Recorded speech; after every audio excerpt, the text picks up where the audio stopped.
خود یہاں کشمیر جب اسلام داخل ہوا ہے، حضرت سید عبد الرحمن بلبل رحمہ اللہ تعالی باقاعدہ پہلے شخص ہیں جن کے ذریعے سے کشمیر میں اسلام داخل ہوا ہے. تو جب وہ یہاں کی اس بادشاہ سے ملاقات کی ہے، انہوں نے اس رات کو انہوں نے دریائے جہلم کے کنارے پر رات گزاری، اور ساری رات وہ دعائیں کرتے رہے کہ یا اللہ، یہاں مسلمان تو آئے ہیں اس سے پہلے بھی، مگر اسلام یہاں پھیلا نہیں ہے اور یہاں کوئی شخص مسلمان نہیں بنا ہے.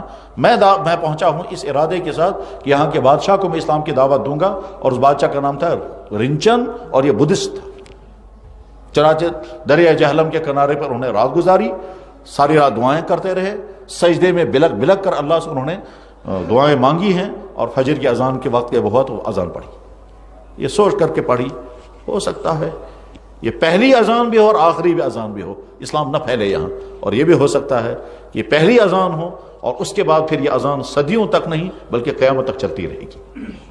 اس جذبے کے ساتھ وہ اذان پڑھی ہے. پہلی اذان جو باقاعدہ کشمیر کی تاریخ میں ملتی ہے وہ عبد الرحمن بلبل رحمہ اللہ تعالی، جو چائنا سے اس زمانے میں آئے تھے. چائنا میں شہر تھا کاشگر، اس کو اس زمانے میں کہا جاتا تھا ترکستان مشرقی، آج اس کو کہتے ہیں سنکیانگ. وہاں سے یہ آئے تھے سادات میں سے، اللہ کے نبی علیہ السلام کے خاندان کے تھے. یہ سید شرف الدین عبد الرحمن بلبل رحمۃ اللہ علیہ، یہ شخص آئے ہیں پہلے، اور یہاں کے بادشاہ رنچن کو اسلام کی دعوت دینے سے پہلے فجر کی اذان انہوں نے پڑھی.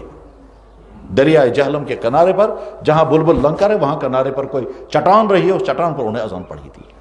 فجر کی نماز کے بعد وہ محل میں داخل ہوئے. تفصیلی تاریخ پڑھنی چاہیے.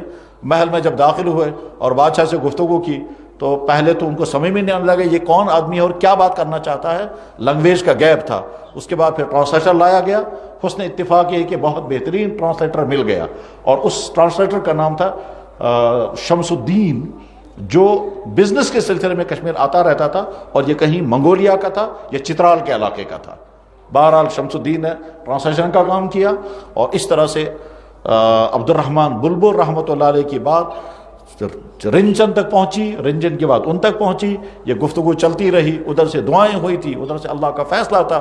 تو وہ دوپہر سے پہلے رنچن نے اسلام قبول کیا، مسلمان بنا، اور اس کے بعد پھر اس کا نام صدر الدین رکھا گیا، اور ظہر کی اذان اسی محل کے اندر پڑھی گئی. اس کے بعد عبد الرحمن بلبل کی آنکھوں میں آنسو آ گئے.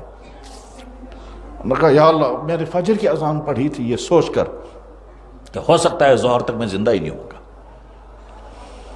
اور جب مجھے اندر محل میں بلایا گیا تھا تو مجھے نہیں معلوم تھا کہ میں زندہ واپس نکلوں گا یا کیا ہوگا میرے ساتھ.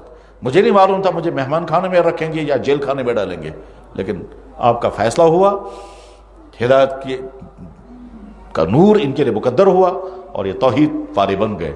چنانچہ رنچن مسلمان ہوا اور اس کا نام صدر الدین رکھا گیا. یہ پہلا شخص ہے جو باقاعدہ کشمیر کی تاریخ میں مسلمان بنا.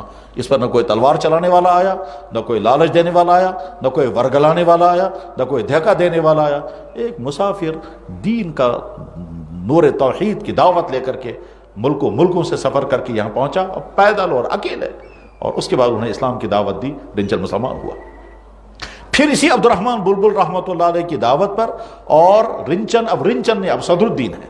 صدر الدین کی مہمان نوازی اور اس بزرگ کی محنت کے نتیجے میں چند ہزار افراد یہاں کشمیر کے مسلمان بن ہو گئے. اور اس کے بعد پھر عبد الرحمن بلبل کی وفات ہو گئی، رنچن کی بھی وفات ہو گئی. وہ دونوں ایک ہی جگہ دفن ہو گئے، جہاں بلبل لنگر جسے کہتے ہیں وہیں وہ دونوں دفن ہیں.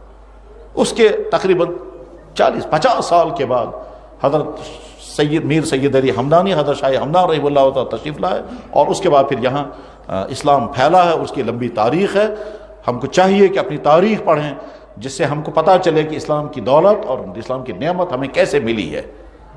اور اب تو اور زیادہ اہمیت ہے اس تاریخ پڑھنے کی، اس لیے کہ بہت سارے لوگ کہتے ہیں کشمیریوں کو دھوکہ دے کر کے اسلام قبول کرایا گیا.